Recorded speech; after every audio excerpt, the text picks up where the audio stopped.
News, ಇದು ನಿಮ್ಮ ಧ್ವನಿ. ನಮಸ್ಕಾರ. ಎಸ್ ನ್ಯೂಸ್ಗೆ ಸ್ವಾಗತ.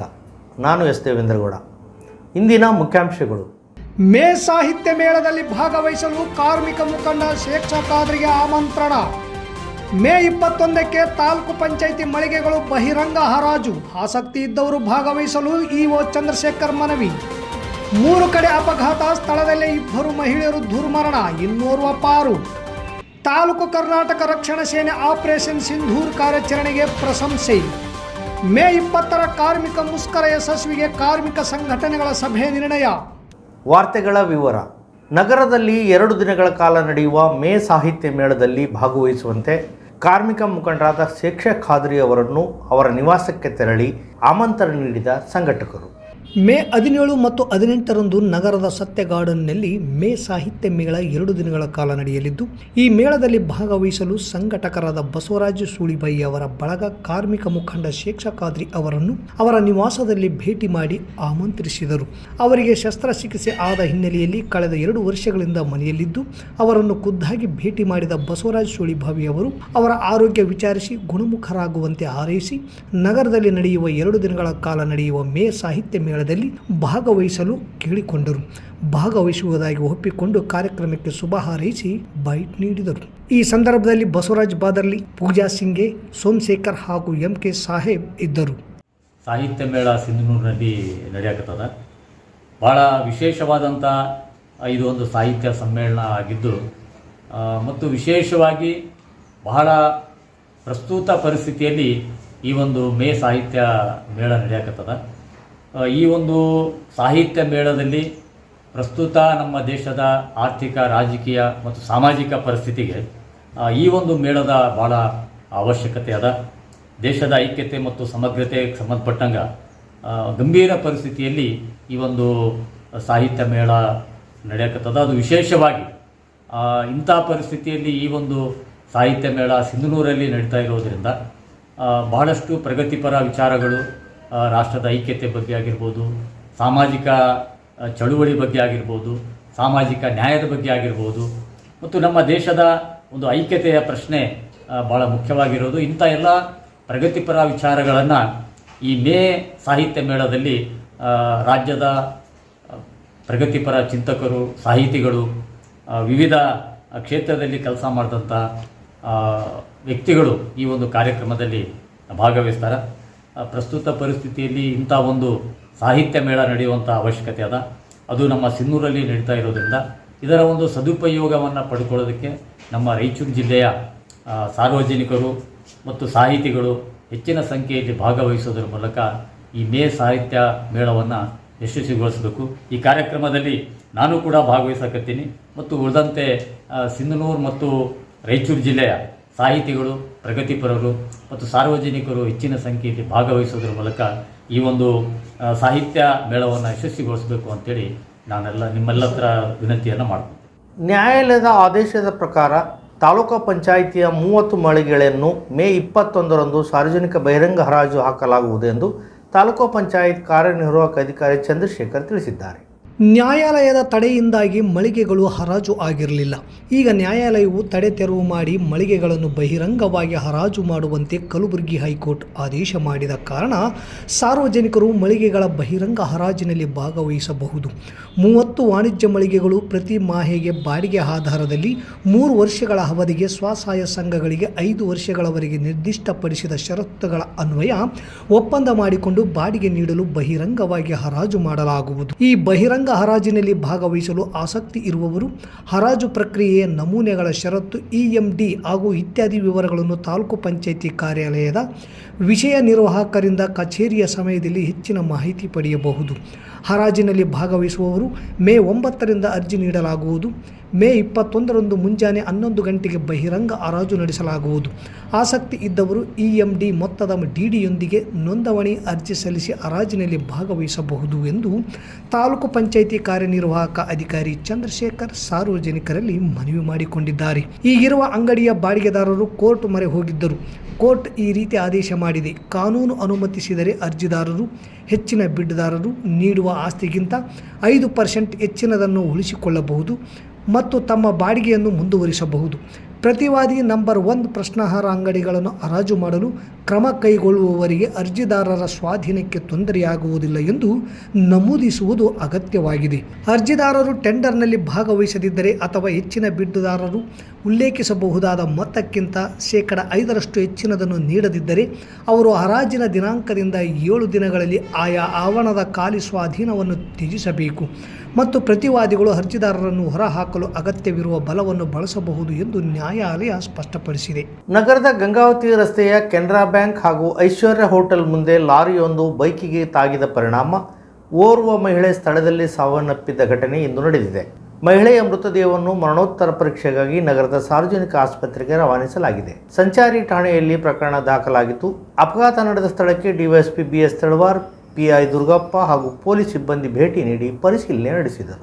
ತಾಲೂಕಿನ ಅಮರಾಪುರ ಗ್ರಾಮದಲ್ಲಿ ಗೃಹ ಪ್ರವೇಶಕ್ಕಾಗಿ ಕೋಳ್ಬಾಳ ಗ್ರಾಮದಿಂದ ಹೊರಟಿದ್ದ ಭಾಗಮ್ಮ ತಮ್ಮ ಅಳಿಯನಾದ ಮಹೇಶ್ ಬೈಕ್ನಲ್ಲಿ ಹೋಗುತ್ತಿರುವಾಗ ಬೈಕ್ ಲಾರಿಗೆ ತಾಗಿ ಕೆಳಗೆ ಬಿದ್ದು ಲಾರಿಯ ಚಕ್ರಕ್ಕೆ ಸಿಲುಕಿ ತಲೆ ಛಿದ್ರವಾಗಿದೆ.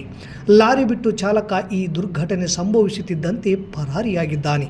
ನಗರದ ಕುಷ್ಟಗಿ ರಸ್ತೆಯ ಕೂಡಲ ಸಂಗಮ ಟಾಕೀಸ್ ಮುಂದೆ ಮಲ್ಲದಗುಡ್ಡದ ಗ್ರಾಮದ ವ್ಯಕ್ತಿಯ ಹೋಂಡಾ ಸೈನ್ ಬೈಕಿಗೆ ಲಾರಿ ತಾಗಿ ಛಿದ್ರಗೊಂಡಿದ್ದು ಬೈಕ್ ಸವಾರ ಪ್ರಾಣಾಪಾಯದಿಂದ ಪಾರಾಗಿದ್ದಾನೆ. ಸ್ಥಳದಲ್ಲೇ ಕೆಲ ಹೊತ್ತು ಮಾತಿನ ಚಕಮಕಿ ನಡೆದಿತ್ತು.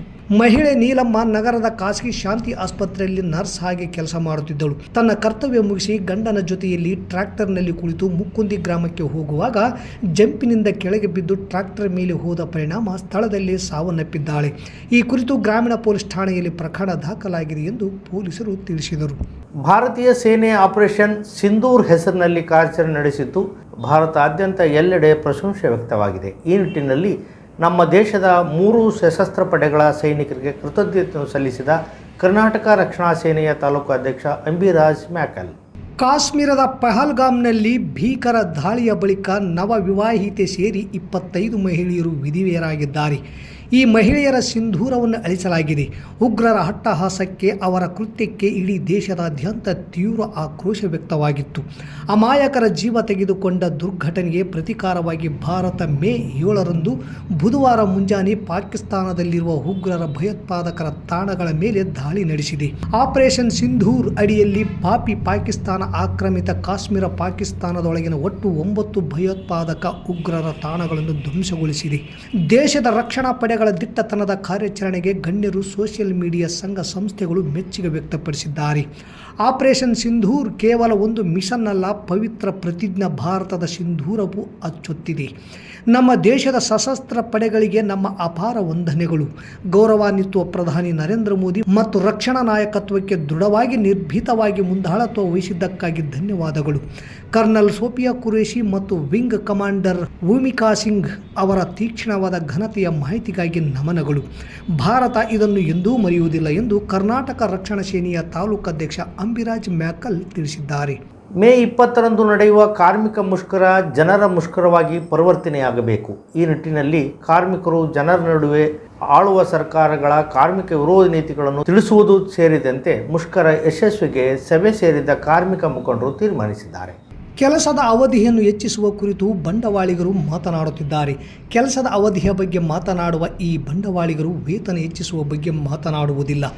ನಾರಾಯಣಮೂರ್ತಿಯ ಮೊಮ್ಮಗನಿಗೆ ಕೋಟಿಗಟ್ಟಲೆ ಆಸ್ತಿ ಇದೆ, ಆದರೆ ಕಾರ್ಮಿಕರಿಗೆ ಕೊಡಲು ಅವರ ಬಳಿ ಹಣ ಇಲ್ಲವೇ? ಕಾರ್ಮಿಕನ ಶ್ರಮದ ಬೆವರ ಹನಿಗೆ ಬೆಲೆ ಕೊಡುವುದಿಲ್ಲವೇ? ಲೇಬರ್ ಕೋಡ್ಗಳಿಗೆ ಮೋದಿ ಸರ್ಕಾರ ತಿದ್ದುಪಡಿ ತರುತ್ತಿದೆ. ಸ್ವದೇಶಿ ಎಂದು ದಾರಿ ತಪ್ಪಿಸುವ ಸರ್ಕಾರ ಬಂಡವಾಳಿಗರ ಜೊತೆ ಸೇರಿ ವಿದೇಶಿ ಬಂಡವಾಳಿಗರ ಮೂಲಕ ಹೂಡಿಕೆ ಮಾಡುತ್ತಿದೆ. ಮೋದಿ ಸರ್ಕಾರದ ಮುಖವಾಡವನ್ನು ಕಾರ್ಮಿಕರು ಜನರ ಮುಂದೆ ಕಳಚಬೇಕಿದೆ. ಮೇ 20ರಂದು ನಡೆಯುವ ಮುಷ್ಕರದಲ್ಲಿ ಕಾರ್ಮಿಕರು ಹೆಚ್ಚೆಚ್ಚು ಭಾಗವಹಿಸಬೇಕು, ಪ್ರಚಾರಗೊಳಿಸಬೇಕು. ರಾಜ್ಯದ ಪ್ರತಿಯೊಬ್ಬ ಜನರನ್ನು ಈ ಹೋರಾಟ ತಲುಪಲು ಸಭೆಯಲ್ಲಿ ಚರ್ಚಿಸಲಾಯಿತು ಎಂದು ಬಸವಂತರಾಯಗೌಡ ಕಲ್ಲೂರು ತಿಳಿಸಿದರು. ಮುಷ್ಕರ ಯಶಸ್ವಿಗೆ CITU, AITUC, AICCTU, ವಿಮಾ ನೌಕರರ ಸಂಘ ಮುಖಂಡರುಗಳಾದ ಅನ್ವರ್ ಪಾಷಾ ತುರ್ಬಿಹಾಳ್, ಬಾಸುಮಿಯಾ, DH ಕಂಬಳಿ, ಯಂಕನಗೌಡ ಗದ್ರಟಗಿ, ನಾಗರಾಜ್ ಪೂಜಾರ್, ಮಹೇಶ್ ಕುಮಾರ್ ಸೇರಿದಂತೆ ಅನೇಕರಿದ್ದರು. ಮತ್ತೊಮ್ಮೆ ಮುಖ್ಯಾಂಶಗಳು. ಮೇ ಸಾಹಿತ್ಯ ಮೇಳದಲ್ಲಿ ಭಾಗವಹಿಸಲು ಕಾರ್ಮಿಕ ಮುಖಂಡ ಶೇಖ್ ಖಾದ್ರಿಗೆ ಆಮಂತ್ರಣ. ಮೇ 21ಕ್ಕೆ ತಾಲೂಕು ಪಂಚಾಯಿತಿ ಮಳಿಗೆಗಳು ಬಹಿರಂಗ ಹರಾಜು. ಆಸಕ್ತಿ ಇದ್ದವರು ಭಾಗವಹಿಸಲು EO ಚಂದ್ರಶೇಖರ್ ಮನವಿ. 3 ಕಡೆ ಅಪಘಾತ, ಸ್ಥಳದಲ್ಲೇ 2 ಮಹಿಳೆಯರು ದುರ್ಮರಣ, ಇನ್ನೋರ್ವ ಪಾರು. ತಾಲೂಕು ಕರ್ನಾಟಕ ರಕ್ಷಣಾ ಸೇನೆ ಆಪರೇಷನ್ ಸಿಂಧೂರ್ ಕಾರ್ಯಾಚರಣೆಗೆ ಪ್ರಶಂಸೆ. ಮೇ 20ರ ಕಾರ್ಮಿಕ ಮುಷ್ಕರ ಯಶಸ್ವಿಗೆ ಕಾರ್ಮಿಕ ಸಂಘಟನೆಗಳ ಸಭೆ ನಿರ್ಣಯ. ಇಲ್ಲಿಗೆ ವಾರ್ತಾ ಪ್ರಸಾರ ಮುಕ್ತಾಯವಾಯಿತು. ನಿರಂತರ ಸುದ್ದಿಗಾಗಿ ವೀಕ್ಷಿಸಿ ಎಸ್ ನ್ಯೂಸ್. ಇದು ನಿಮ್ಮ ಧ್ವನಿ. ನಮಸ್ಕಾರ. Sunrise group of institute Sindhanur ಕೇಂದ್ರ ಮತ್ತು ರಾಜ್ಯ ಸರ್ಕಾರದಿಂದ ಮಾನ್ಯತೆ ಪಡೆದಿದೆ. ಪ್ರಿಯ ಪಾಲಕರೇ ಹಾಗೂ ವಿದ್ಯಾರ್ಥಿಗಳೇ, ನಿಮ್ಮ ಉಜ್ವಲ ಭವಿಷ್ಯಕ್ಕಾಗಿ ಒಮ್ಮೆ ಈ ಸಂಸ್ಥೆಗೆ ಭೇಟಿ ನೀಡಿ. Sunrise college of pharmacy, sunrise school of nursing, sunrise paramedical college Sindhanur. ಈ ಸಂಸ್ಥೆಯಲ್ಲಿರುವ ಕೋರ್ಸ್ಗಳು ಡಿ ಫಾರ್ಮಸಿ ವಿದ್ಯಾರ್ಹತೆ PUC ಸೈನ್ಸ್ ಪಾಸ್, ಅವಧಿ 2 ವರ್ಷ. ನರ್ಸಿಂಗ್ GNM ವಿದ್ಯಾರ್ಹತೆ ದ್ವಿತೀಯ PUC, ಕಲಾ ಮತ್ತು ವಿಜ್ಞಾನ ವಾಣಿಜ್ಯ, ಅವಧಿ 3 ವರ್ಷ. ಪ್ಯಾರಾಮೆಡಿಕಲ್ ಕಾಲೇಜ್ DMLT DHI ಕೋರ್ಸ್ಗಳು ವಿದ್ಯಾರ್ಹತೆ SSLC ದ್ವಿತೀಯ PUC ವಿಜ್ಞಾನ, ಅವಧಿ 3 ವರ್ಷ. ಹಾಗೂ ಈ ಸಂಸ್ಥೆಯ ವಿಶೇಷತೆ ಏನೆಂದರೆ ಅನುಭವಿ ಉಪನ್ಯಾಸಕರಿಂದ ಬೋಧನೆ, ಪ್ರತಿ ಶನಿವಾರ ವಿಶೇಷ ತಜ್ಞ ವೈದ್ಯರಿಂದ ಉಪನ್ಯಾಸ, ಸುಸಜ್ಜಿತ ಕಟ್ಟಡ, ಸ್ಮಾರ್ಟ್ ಕ್ಲಾಸಸ್ ಹಾಗೂ ವಿಶೇಷವಾಗಿ ಎಲ್ಲ ವಿದ್ಯಾರ್ಥಿಗಳ ಸುರಕ್ಷತೆಗಾಗಿ CC ಕ್ಯಾಮೆರಾ ಅಳವಡಿಸಲಾಗಿದೆ. ಮತ್ತು ವಿದ್ಯಾರ್ಥಿಗಳಿಗೆ ಕಲಿಕಾ ಅನುಭವಕ್ಕಾಗಿ ಸಿಂಧನೂರು ಹಾಗೂ ವಿವಿಧ ನಗರದ ತಜ್ಞ ವೈದ್ಯರಿಂದ ಉಚಿತವಾಗಿ ಸುಮಾರು ಆರೋಗ್ಯ ತಪಾಸಣೆ ಶಿಬಿರದಲ್ಲಿ ವಿದ್ಯಾರ್ಥಿಗಳು ಭಾಗವಹಿಸಿ ವಿಶೇಷ ಕಲಿಕಾ ಅನುಭವವನ್ನು ಪಡೆದಿರುತ್ತಾರೆ. ಪ್ರವೇಶಕ್ಕಾಗಿ ಹಿಂದೆ ಸಂಪರ್ಕಿಸಿ. ಇರ್ಫಾನ್ K, ಅಧ್ಯಕ್ಷರು, sunrise group of D pharmacy, nursing GNM, paramedical DMLT ಹಾಗೂ DHI ಕಾಲೇಜ್ ಸಿಂಧನೂರು. ವಾಸವಿ ಕಲ್ಯಾಣ ಮಂಟಪದ ಮುಂಭಾಗ, PWD ಕ್ಯಾಂಪ್, ರಾಯಚೂರು ರಸ್ತೆ, ಸಿಂಧನೂರು. Phone number 8197143588, 8904242655, 9036731385.